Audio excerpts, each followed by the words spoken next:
Hello, our friends, Evolutionary Energy Arts. Why, hello there. Hello, guys. So, we wanted to do somewhat of a recap for those that follow all of our videos, and then those that have missed some. Sometimes, there's things that are nuggets that you probably haven't heard, and they're really things that might open a lot of eyes. And we're going to cover the real history of our universe that the system won't let you know. Well, we're going to cover a little bit of it anyway. There's quite a lot. There's a ton. There is a ton, but perhaps this will turn into a series, and we can give you guys more and more. Many people might realize now at this point in time that we are not alone. We've never been alone.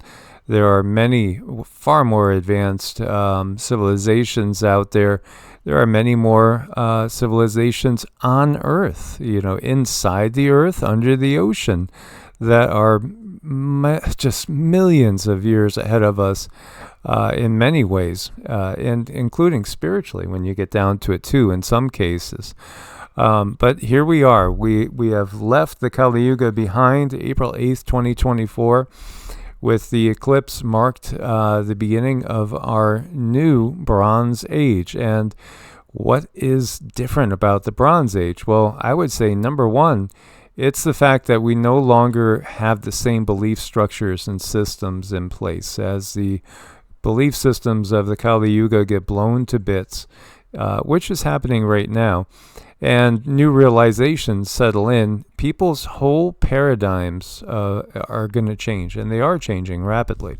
Well, the first thing that I got when I did get this information in was the technology. The technology that is here currently in the 3D, it's not going to be able to sustain itself. It's going to be breaking down. It's not going to be able to do the jobs that it was meant to do. And there were several instances of that after that eclipse. A lot of that happened where just regular equipment just stopped doing what it needed to do, and it was they just couldn't keep certain things covered up anymore, and that's going to continue on and on as we move deeper into this age. Well, let's talk about that breaking down of technology, because I think a lot of people are experiencing things not working properly, and we wonder what's going on. Is it just planned obsolescence? Because, they always want you to have a need to buy a new laptop or a phone or what have you. Everything has planned obsolescence in it. Is it just that, or is there something else going on a much bigger scale? Is it perhaps, sabotage in some ways from the beings in the higher densities that want to see humanity be free again and maybe rejoin our cosmic family? What the heck is that? Oh, there's Joe. That's weird. Hi, Joe. Hi, Joe. That's really weird how that came through. But anyway, what is really going on with technology? And will the technology that we've all grown up with go away?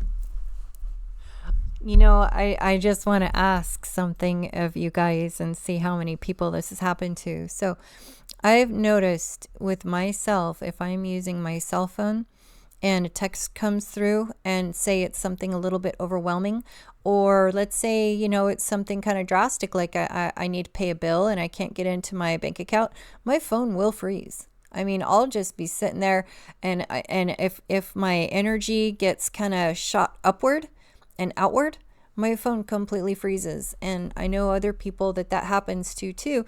So how many times does that happen? Does that have to be like, is it just a coincidence if it happens like 100 times, or every single time the phone freezes when your energy gets kind of shot out there into the universe? Well, how about all the times that, like when Cindy was having some dental things done, and again, be very, very careful, cautious, and look deep into everything that you have done from a medical perspective, even with, dentistry. She would just crash computers constantly. It was a mess. It was going to happen when she was going to walk into an office. The computer's going to crash. Computers, the card readers, they had to put me in a room. Like, they had all this Wi-Fi stuff, this fancy new stuff that I went in there, and it was wireless, right? It's all wireless, Bluetooth, and it wouldn't work. They had to put me in the rooms with all technology. And then, of course, when I went to pay for it, my card wouldn't work. It was just one thing after the next. So when I am in pain or I am overly excited, whether it be good or bad or whatever, really weird things happen. So, just shifting from the Kali Yuga into the Bronze Age as time goes on, the very ether changes. And we've talked about this in other videos. The ether is that from which the elements come. You have the 4 elements, earth, air, fire, and water. They emanate from the ether. And the ether is, it's the 5th element. It's the Akash. There's different names that have been given to it.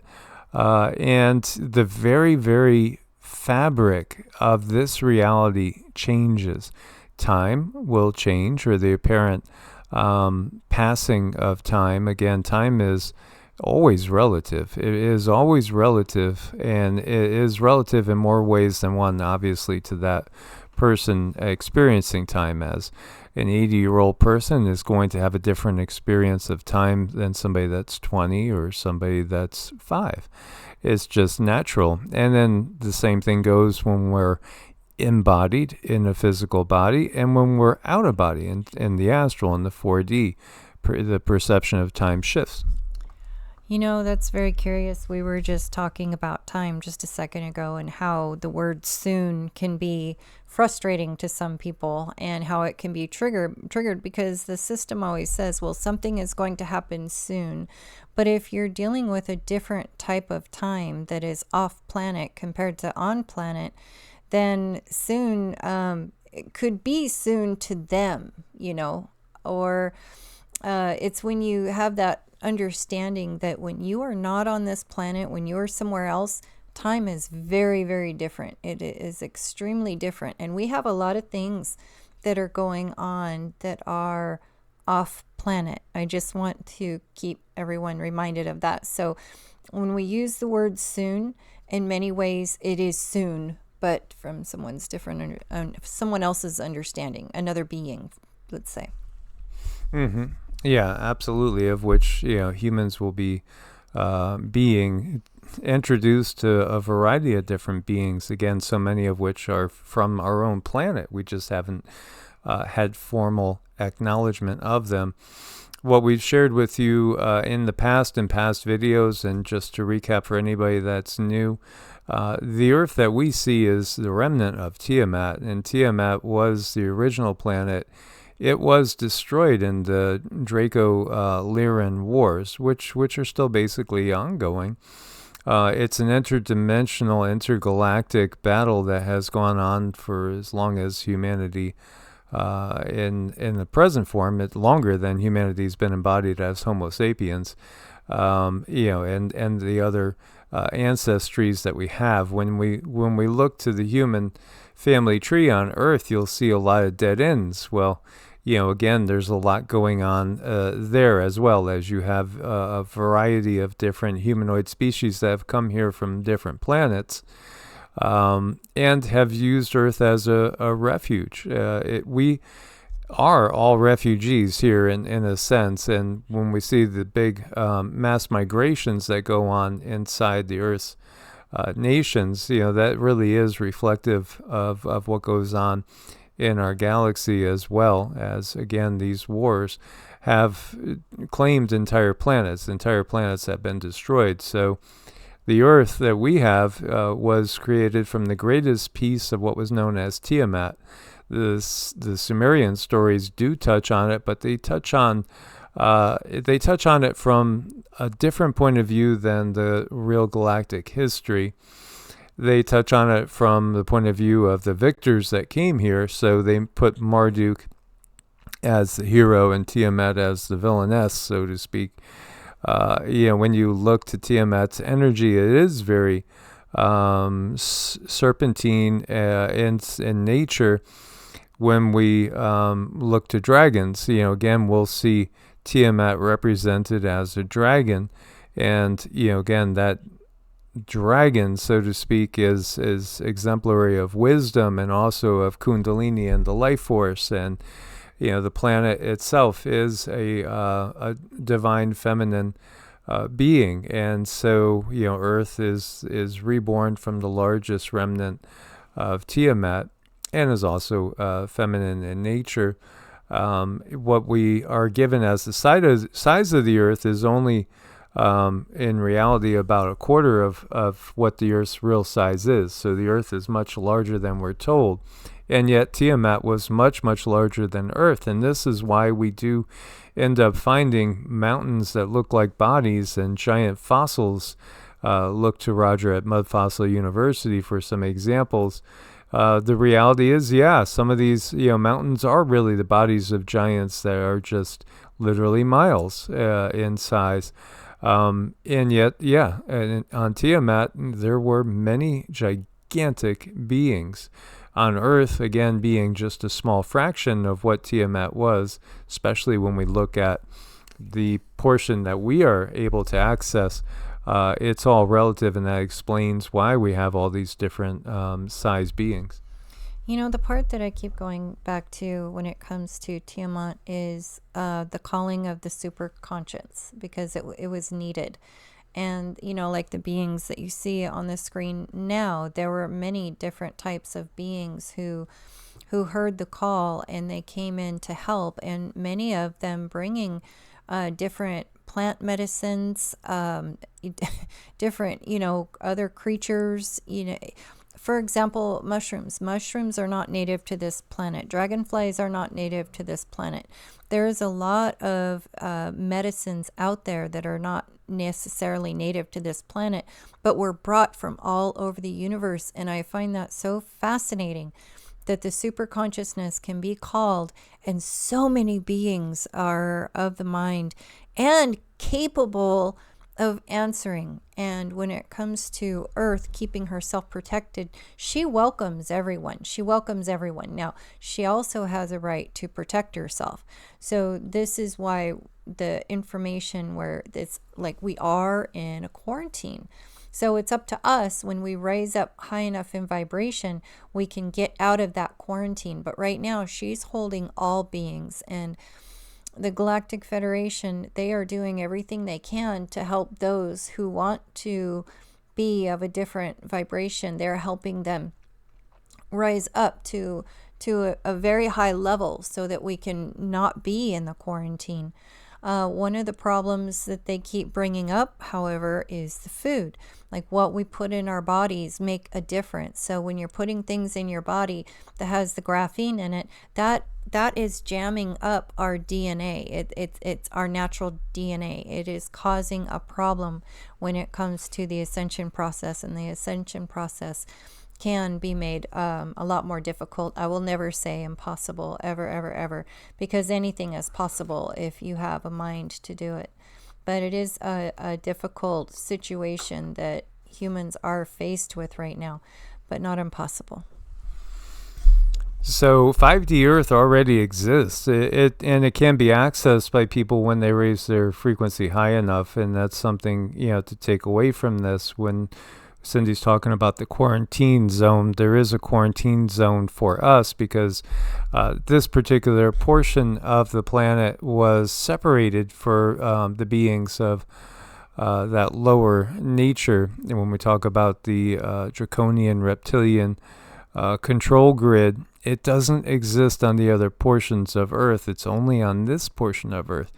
When certain claims were made by certain civilizations and talking about ancestry and history, this was their argument, was that they had a right to be here on the planet when the planet was remade again from the remnant of Tiamat, so they were allowed just a small portion. Like I said, Earth she's not going to turn away anyone, but she will protector self. So those beings who are able, and if they want to move up in vibration, can have access to the rest of the planet, which is absolutely beautiful. What I've seen of it is breathtaking. It's not just looking at it. It's like I feel it. Like the green plants I see and the water, and it's tropical and it's like perfect. It's something that's absolutely incredible. It's like, who wouldn't want to be there? But, you know, we have to earn our way in there because we have gone through quite a dip, like a fall. In consciousness. Yes, a big fall in consciousness. So you have the fallen angels. Well, guess what, guys? We are fallen angels, and here we are. We're trying to help each other, and there's some people who come along that are a little more angelic than others that help other people rise up in vibration, and here we are helping each other. We are not going to ever really have a completely clear picture of what's going on unless you really want to go within, unless you really want to see. It's that desire, and there's a lot of people here that are still, you know, they're fine with their 9-to-5 job. They go to work and they come home, go to work and come home, and that's what they want to do. They have no desire to move up in vibration, so they probably won't see a lot of these beings where many of us can. You know, life totally abounds. There is life all over, because again, this realm was created for consciousness to explore in an embodied state. So when you are looking at space, and many people have picked up that there's something that doesn't feel right about space. Well, it's not a vacuum or a void, although there is a void, but that's like another subject to go on. As far as space that we know in the manifest universe, it really is more akin to a liquid. It's more like a less dense ocean. Think of something in between air and water in density. And it does have all the building blocks for life there. So, you know, space is, again, not an obstacle. Distances are not what they tell us as well. And we have neighbors that are hidden from us all the time, because the control system wouldn't want you to know that there's other planets in the sky very close to us, as well as even other suns as well in our system, which again, many legends speak of this, and things will be revealed again in the not too distant future, as there are contracts and agreements, treaties, if you will, that are coming due as early as the summer solstice of this particular year. Nothing is set in stone other than the fact that the ascension process is ongoing.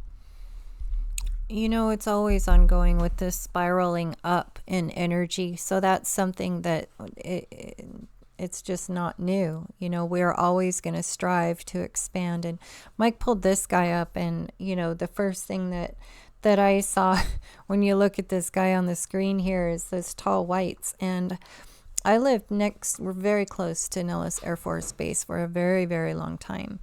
And you could just feel these beings there. And then the time that Mike and I were there, talk about spacecraft in the sky, because there's places you can go in the desert where there's no light pollution, and you can just sit there and stare at the sky. And the things that we saw, like little vehicles coming out of nowhere and then going down and across the sky and then going back up into another vehicle or into a portal, it's gone.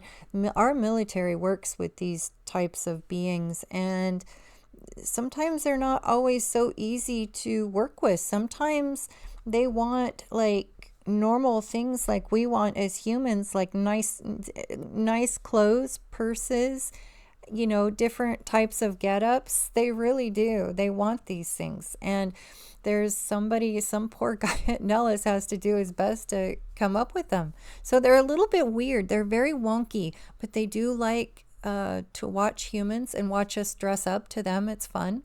So they like to mimic. They're extremely intelligent. They have very high energy. They are telepathic for the most part.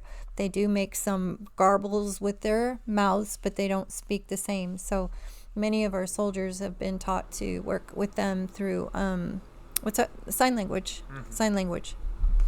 Well, telepathy is the way everybody communicates when you get outside of this control system that we're in.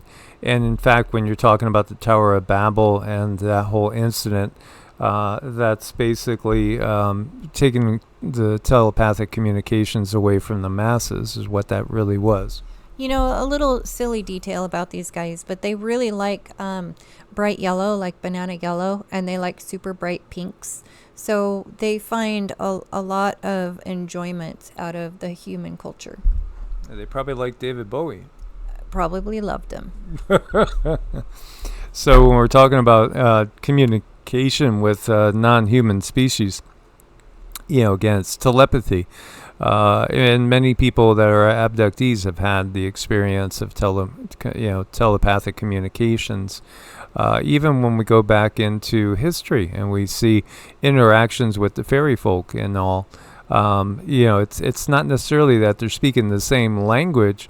It's that we don't have the need to verbalize, and there's even evidence of this with ourselves and our biology and our genes, as they were putting genes into mice that they only found in Homo sapiens in relating to speech, just to check out if the mice would start verbalizing. Again, the attack on the pineal gland, because that is the key to being telepathic, is you have to have an active pineal gland, and it's not a coincidence that they put water. They've given you water laced with fluoride, amongst other things, to stop or stall or retard the development of the pineal gland. And a lot of the fairy folk here are they're stuck. They're stuck in nature. So if you could imagine when Earth got quarantined, it's kind of like everything that was inside of this particular realm is now frozen as if it were an ice cube. And it's not until that energy changes, either with the thing that's in the ice cube or the ice cube itself, that's when things can start to leave this quarantine zone. So I have seen fairies that are quite cranky. They're not really happy to be here. They don't like the way most humans do the things. They do like creation, however. They do like to see when humans put in gardens, anything that has to do with life. If you're decorating and creating with life, it seems like they can warm up to you. But for the most part, when you're out in a forest, if you feel that weird, funny feeling, you're probably being stared at by them, and they're not real happy with most people. Well, because the system itself is so destructive, and so again, showing respect for the divine feminine and the original intention behind this natural matrix is key. And then we can start to work with beings, especially working with the elementals, which is so key. Mm-hmm. Very important to learn how they talk, to learn their language. And sit and be quiet and ground with the earth. And we have water beings as well. Many different types of water beings. And yes, they stay out of the way. They have their own places to go. We have cities underwater. That's just absolutely no big deal when it comes to things like this. They're all over the place. They have plenty of space out in the ocean. Do they like also being in the quarantine? Not necessarily, but they do have more options than we do when it comes to being in a space that's cleaner. They have their little bubble realms under the sea, under the oceans. It's very, very difficult to describe because, again, it's about a different type of energy, but they can come and go. So like mermaids, very real, mermen, very real, and they come and they go from their home out into the waters, and they interact with other beings. They mostly interact with whales, are very important, and dolphins, very, very important, because these are the beings that help keep Earth balanced. They keep her in balance. When the whales sing, their voices are important. They help keep Earth vibrationally sound. So they definitely do like to tend to them. So you can call them like the fairies of the underwater. Yeah, I had a encounter with one off of Nokomis in Florida. I was kind of napping on a floaty and ended up being like 100 or 200 yards out. I was way out, and I was kind of falling asleep in the sun there, and then When I woke up, I saw a being that looked just like a human shape. It felt masculine, and the way it was swimming, its entire torso was up, out of the water. It didn't use arms at all to propel itself. So I was just kind of dumbfounded. Their underwater realms are very, very blurry. So if you were to try to go down there and see, they're blurry. They're blurred out because it's a different density. They're very unique, and as far as how they come and go and how they interact. But they do interact, and they are not as cranky as the fairy folk. Yeah, that's the thing to understand too, because like on different densities, there are these realities that are aligned side by side with ours, but you would never know that they're there because again, it's all about frequency. So beings like the octopus, they're not naturally from here. So like I said, there were a lot of different beings who were brought from different places to come and acclimate to the earth. So there's so many beings in the golden age that came here to assist. Acclimation could be a very tricky thing, but they managed to acclimate so many different species from other places onto earth to re-inhabit her. So they really did something that was absolutely incredible and on a very, very large scale. So bringing all the different beings that are from the water and the skies, all the different bugs. Oh, and the plant medicines are just insane. We really don't have to go through what we go through on this planet. The plants can heal. They can absolutely heal. But that also lies in your ability and your desire and what do you really want. And a lot of these plants they're hidden away. They're not talked about. They're in old books. If you can find books that were before World War I and World War II, you could find some of these plants, but most of those books are gone. And the mushrooms have they converse with the human beings. The mushrooms want to help human beings. So when you find things like a really good quality lion's mane type of mushrooms, turkey tail is excellent. All of these plants you can converse with them and, you can talk to them and bless them and take them and they will do a better job for you. Absolutely. Again, when Tiamat was destroyed and then a portion reclaimed to be the earth, it was reseeded with life from all over. There were many different groups that came together, and that was really actually the foundational point for the group that we know as the Galactic Federation. The Galactic Federation came together, and there's so many more people part of that Galactic Federation.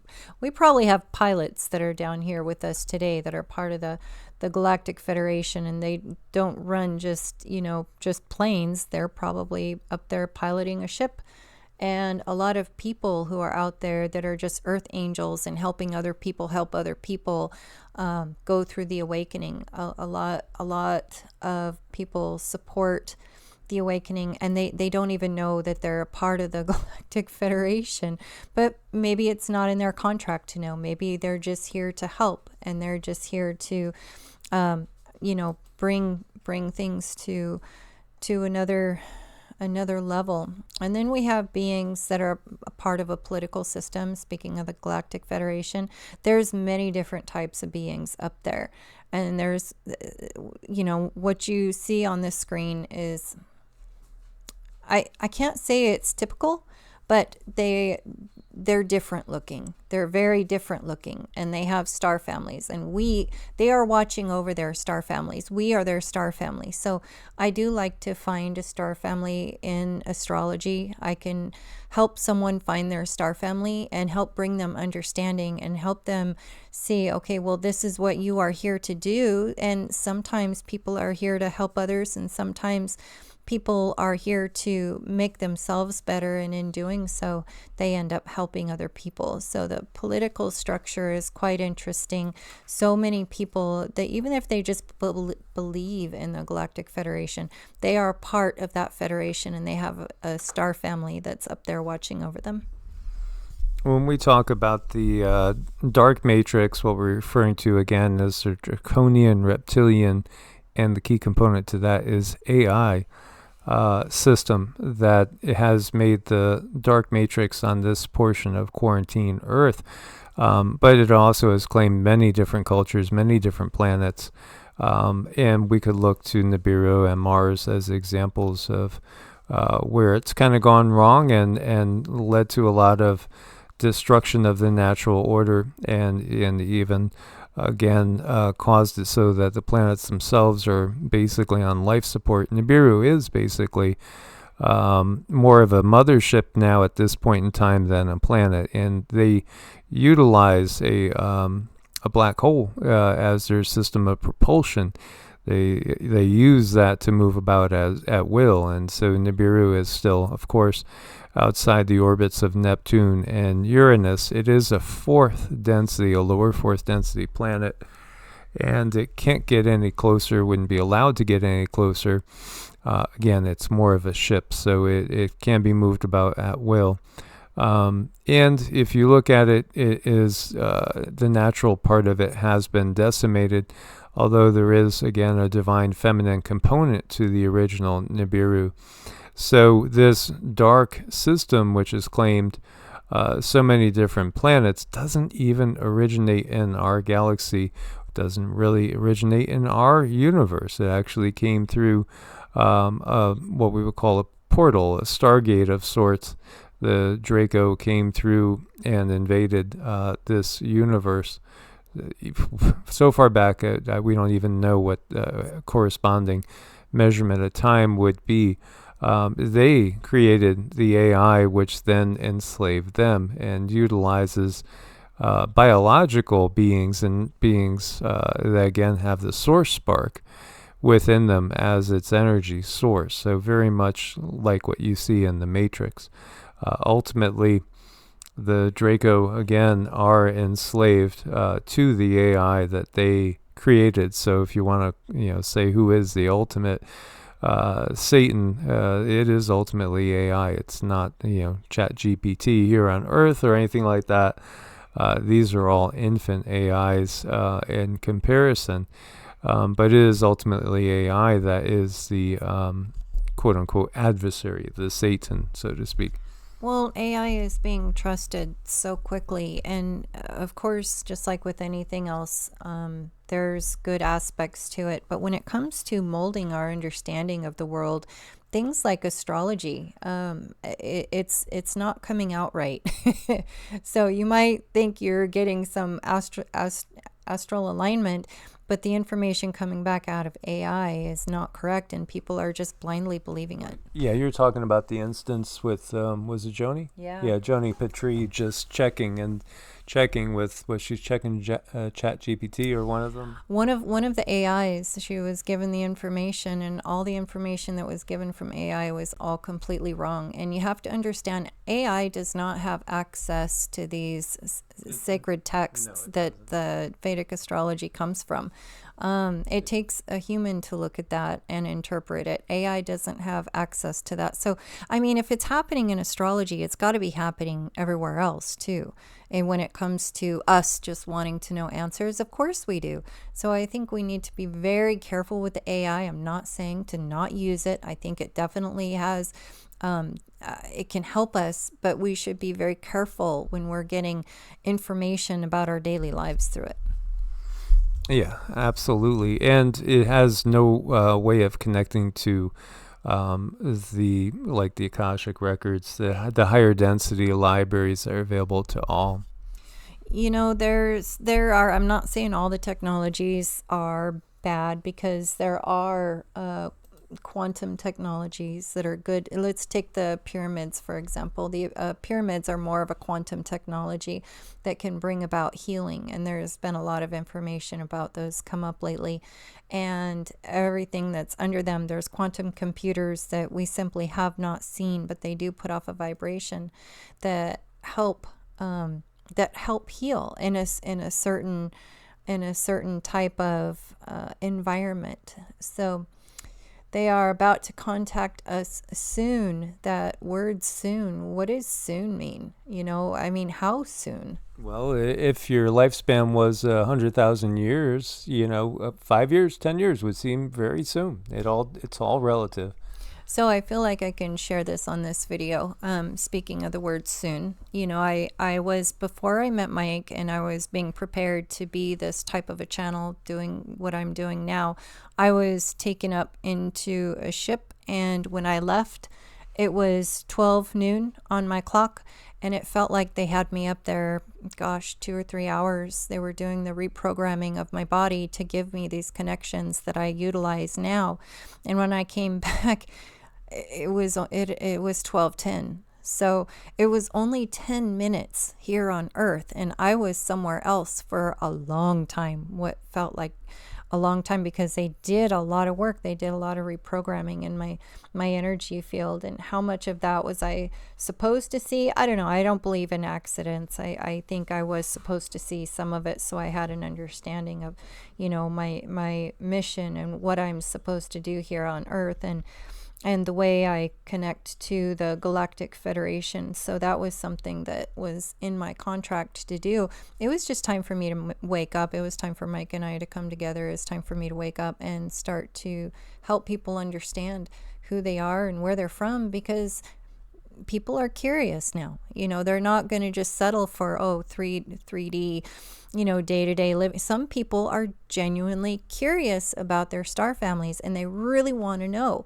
And I think it's because the star family energy is shining through a lot of people, and they know that they're different, and they don't know where this difference is coming from because they don't really match the family they were born into. Mm-mm.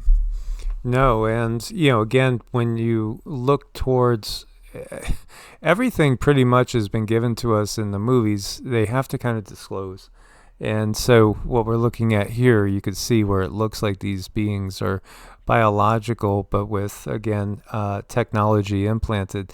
That is trademark dark matrix. That is, exactly the draconian reptilian AI grid. Yeah, no, I don't like it whenever I see those parts of technology. It doesn't instantly make them bad, but it does concern me. And then there's this guy. Yeah, there are so many different races out there. You might say, well, why do all of them have usually one head and 2 arms and 2 legs? That star pattern is typical, and it is a good, simple vehicle for consciousness to explore its creation. Ultimately, who made us? Well, ultimately we did, as far as the one consciousness, because there is one consciousness, of which we're all individual drops in an ocean. And this reality is just one thing to explore, and it is created for that very thing, for exploration, for growth. We are eternal beings by nature, and we just shift from one different reality to another as we go. And we are also fractals, and that's like a whole other discussion into itself. So many of us have had several different lives here, and we are down here to help. And it's a very difficult 3D world out there for people who are awake or awakening. Many people get kind of grabbed and they get sucked down into the 3D, but there's other people out there. If they come together, they can help them be afloat. And how do you know? You feel it inside. I mean, either something happened to you, like happened to me, which was very, very clear what was done to me and how I was changed and how I was connected, or you just know in your heart that you are a part of that star family, working with the Galactic Federation, helping other star family, do what they're doing and supporting them when it comes to this awakening, because we're all in this boat together. Yes, absolutely. So we look forward to your questions. As always, we invite you guys to join us over on Patreon for exclusives. We do a lot of these type of deeper dives over on Patreon. As always, we appreciate your support and support us doing our small share and basically trying to awaken the planet to all the possibilities that are out there. Source bless and namaste. Namaste.